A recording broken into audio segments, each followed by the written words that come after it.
समर्थ आणि नमस्कार. भावशेखर. आपला आजचा विषय बॅग आणि बॅगेज.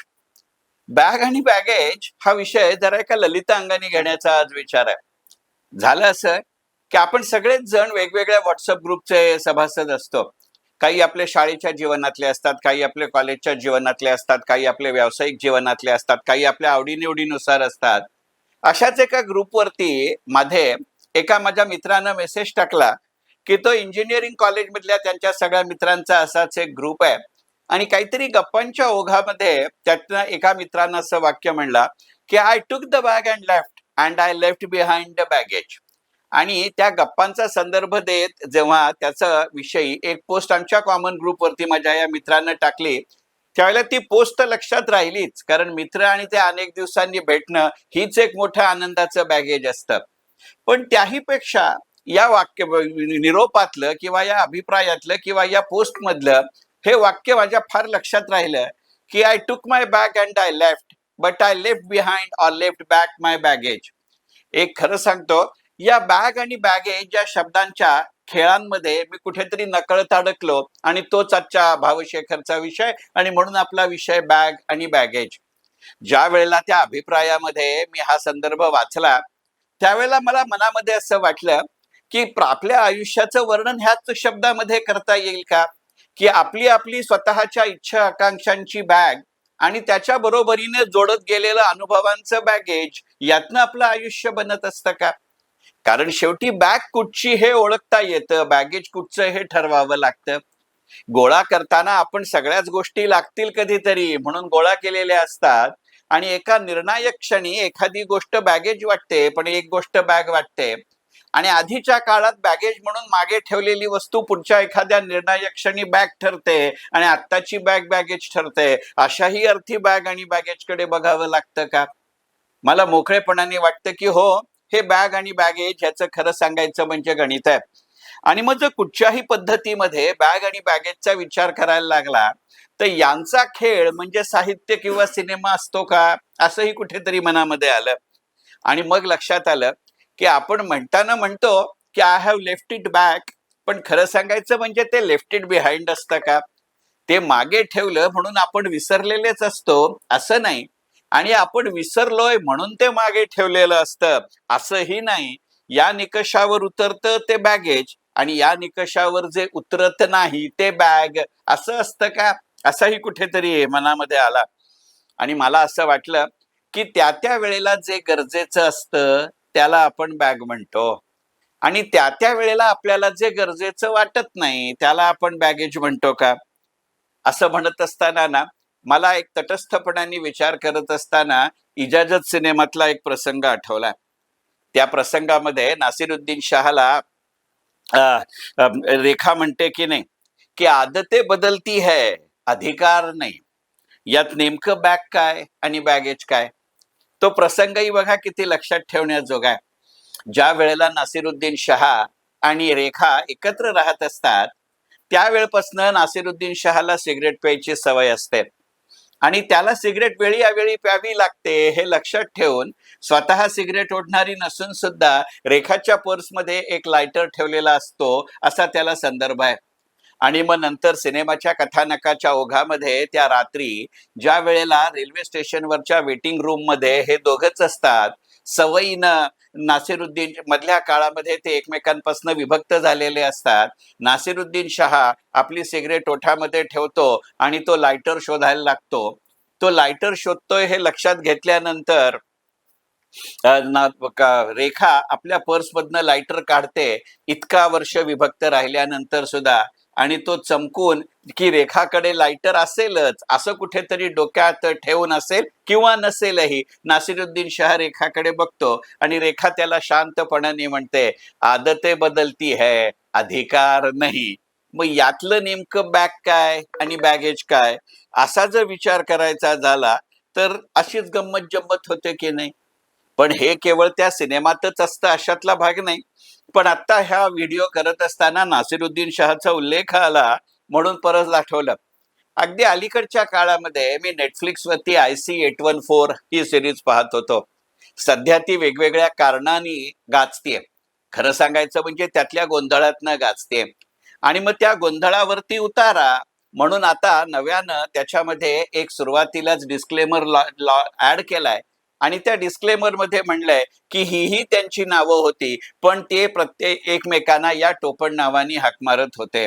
म्हणजे एकंदरीतच आपली मालिका विकायची म्हणून त्यातला आशय हा बॅग ठरला आणि त्याची अभिव्यक्ती ही बॅगेज ठरली. म्हणजे वेळ आली की आपण बॅगेजवरती कॉम्प्रोमाइज करतो पण बॅगेवरती करत नाही, असाही त्याचा अर्थ आहे का? याही संदर्भात ती सिरीज आठवलीच. आणि त्याच्यामध्ये नासिरुद्दीन शहा एक सरकारी अधिकारी दाखवलाय. एकंदरीतच raw, CBI, ED, home ministry, external affairs minister, home minister, prime minister अशी वेगवेगळी मंडळी त्या त्यावेळची खरी आणि या सिनेमातली अशांची सरमिसळ करत ती सिरीज पुढे जाते. सुरुवातीच्या काळामध्ये हे सरकारी अधिकारी एकमेकांवरती दोषारोप ढकलत राहतात आणि शेवटी त्या पायलटला दोषी ठरवतील असे प्रेस रिपोर्ट्स त्याच्यामध्ये यायला लागतात. आणि मग त्यावेळेला मुळात मला नासिरुद्दीन शाह नट आणि व्यक्ती दोन्ही म्हणून आवडत नाही. तो अत्यंत ओव्हर रेटेड असेल असं असेल. त्यामुळे जेव्हा नासिरुद्दीन शहाची त्यातली भूमिका बघत होतो त्यावेळेला माझ्या मनातला विचार असा होता की हा नेमका कोणाच्या बाजूचा आहे हेच मला कळत नाहीये. खरं सांगायचं म्हणजे हे वैशिष्ट्य त्या सिरीजचे पहिले 3 भाग बघताना फक्त नासिरुद्दीन शहाबद्दल आहे असं नाही. पुढे जो चीफ निगोशिएटर म्हणून काम करतो त्याच्याबद्दलही तसंच वाटतं. त्याचे जे सहाध्यायी समपदस्थ किंवा त्याचे जे बॉसेस आहेत त्यांच्याविषयी हे वाटतं असंच म्हणता येईल. पण माझ्या मनामध्ये मात्र नासिरुद्दीन शहा विषयीच एवढा प्रश्न आला, बाकीच्यांविषयी आला नाही. आज तटस्थपणाने विचार करताना असं वाटतंय की नासिरुद्दीन शहा मला न आवडणं ही माझी बॅग असल्यामुळे त्याची ती भूमिका मला बॅगेज वाटायला लागली का, की नसती तरी चाललं असतं? किंवा हा नेमका कुणाचा आहे? एकंदरीतच बॅग ही अत्यावश्यकता असते, बॅगेज ही अनावश्यकता नसली तरी अत्यावश्यकता नसते. हा बॅग आणि बॅगेज मधला फरक असतो का? बरं, खरं सांगायचं म्हणजे एक असंच वेगळं उदाहरण देता येईल. आता इजाजत म्हटलंय त्यामुळे गुलजार आला आणि आपल्यापैकी अनेकांना कल्पना आहे की भावशेखर मध्ये गुलजार या विषयावरती आपण जवळजवळ 4-5 वेगवेगळे व्हिडिओ केले आहेत. आणि त्यातल्या एका व्हिडिओमध्ये म्हणताना मी असं म्हणलं की गुलजारांना एकेका गोष्टीचा रियाज करण्याची सवय आहे. एखादाच प्रसंग, एखादच वाक्य त्यांच्या अनेक सिनेमात वेगवेगळ्या संदर्भात येत राहतं. त्यामुळे ते वाक्य हे बॅग आणि तो संदर्भ हे बॅगेज असं म्हणता येईल का? निदान या सर्व घटनांचा किंवा समांतर घटनांचा एकत्रित विचार करताना एक साधं उदाहरण घ्या ना, की सिनेमातला जवळजवळ शेवटचा असा शॉट, म्हणणारी व्यक्ती संजीव कुमार, साधारणपणे अंधाराची पार्श्वभूमी आणि त्याच्या आधी प्रचंड प्रदीर्घ मौनाचा संवाद, ही जी गुलजारांची वैशिष्ट्ये आहेत हे त्यांच्या दिग्दर्शनाचं बॅग असतं. आणि मग त्या क्षणाला तो प्रसंग ते बॅगेज म्हटला तरी पण ते गुलजारांचं बॅगेज असल्यामुळे ते आपल्याला बॅग सारखं एक श्रोता म्हणून, एक रसिक म्हणून लक्षात घ्यावं लागतं का? एक साधं उदाहरण देऊ. कदाचित गुलजारांवरच्या आधीच्या व्हिडिओमध्ये हे वाक्य आलंय, फक्त ते आता बॅग आणि बॅगेजच्या संदर्भात घेऊ. की अनेक सिनेमांमध्ये, नमकीन मध्ये तसं आहे, मौसम मध्ये तसं आहे. याचा जर विचार करायचा झाला तर काही वेळेला काही प्रमाणात इजाजत मध्येही तसं आहे. इजाजत मध्ये फक्त तो संवाद येत नाही आणि संजीव कुमार नाही, पण प्रसंग आणि संदर्भ जवळजवळ तसाच. की त्याच्यामध्ये तो नायक त्या नायिकेला असं म्हणतो की आता मागे वळून बघू नकोस, आता आपण पुढे जाऊया. कारण तसंही नाहीतरी आपल्या संस्कृत साहित्यात म्हटलंय की भूतकाळ हे बॅगेज आहे, वर्तमान काळ हे बॅग आहे. आणि मग जर भविष्याचं बॅगेज होऊ द्यायचं नसेल तर वर्तमानात बॅग म्हणून जगावं लागतं. आणि मग तुमच्या असं लक्षात येईल की गुलजारांच्या अनेक सिनेमामध्ये तो शेवटच्या, जवळजवळ शेवटच्या अशा प्रसंगामध्ये तो नायक नायिकेला म्हणतो की आता मागे वळून बघू नकोस, अब पीछे मुडके देखने लायक हमारे जिंदगी में कुछ रहा नहीं है. मग यात नेमकं बॅग काय आणि बॅगेज काय? कल्पना करा. इजाजत मध्ये तो शर्मिला टागोरला म्हणतो, चांदीमध्ये सुचित्रा सेनला म्हणतो. काही वेळेला डायलॉग वेगवेगळे असतील.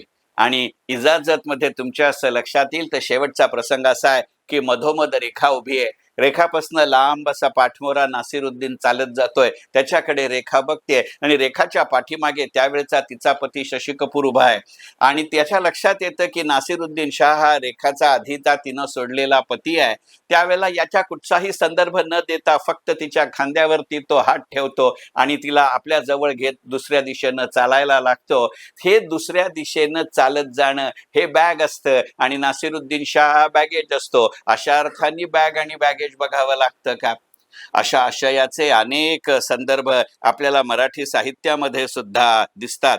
असं जर असेल तर एक गोष्ट लक्षात येतं की left baggage can be left behind, bag can be left back or behind. कारण मागे ठेवलेल्या गोष्टी आठवत नाहीत असं नाही, पण आठवल्या तरी निदान त्या त्रास देत नाहीत अशी आपण आपली समजूत घालत असतो. बॅगेच्या बाबतीत तशी समजूत घालता येत नाही. मागे सोडलेल्या किंवा सोडाव्या लागलेल्या वस्तू नंतर आठवतातही आणि त्रासही देतात. हा लेफ्ट बॅक आणि लेफ्ट बिहाइंड मधला जसा फरक असतो तसाच तो बॅग आणि बॅगेज मध्ये असतो का? असा बॅग आणि बॅगेज मधला विचार करत असतो ना, त्यावेळेला मला राहून राहून निर्मला देशपांड्यांच्या टिकली एवढं तळं या कादंबरीची आठवण होत असते. पण त्याच्यावरती आता विशेष सविस्तर असं मी बोलत नाही, कारण भावशेखरच्या आधीची आपली मालिका शेखर 64चा एक स्वतंत्र मोठा एपिसोड आपण टिकली एवढं तळमध्ये केलाय. आणि त्याच्या आधी माझ्या चंद्रशेखर टिळक याच युट्यूब चॅनलवरच्या स्मरण विस्मरण या मालिकेमध्ये तर टिकली एवढं तळ या विषयावरती मी जवळजवळ अर्धा तास ते 35 मिनिटं बोललोय.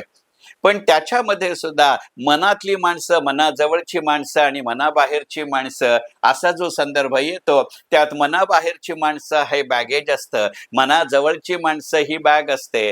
मनातली माणसं दाखवता येतात, मनाजवळची माणसं दाखवता येत नाहीत. म्हणून नाईलाजानं काही वेळेला मनाजवळच्या माणसांना बॅगेज म्हणतो का, असाही प्रश्न. आणि म्हणून आजचा भावशेखरचा विषय बॅग आणि बॅगेज. मनपूर्वक धन्यवाद. भावशेखर.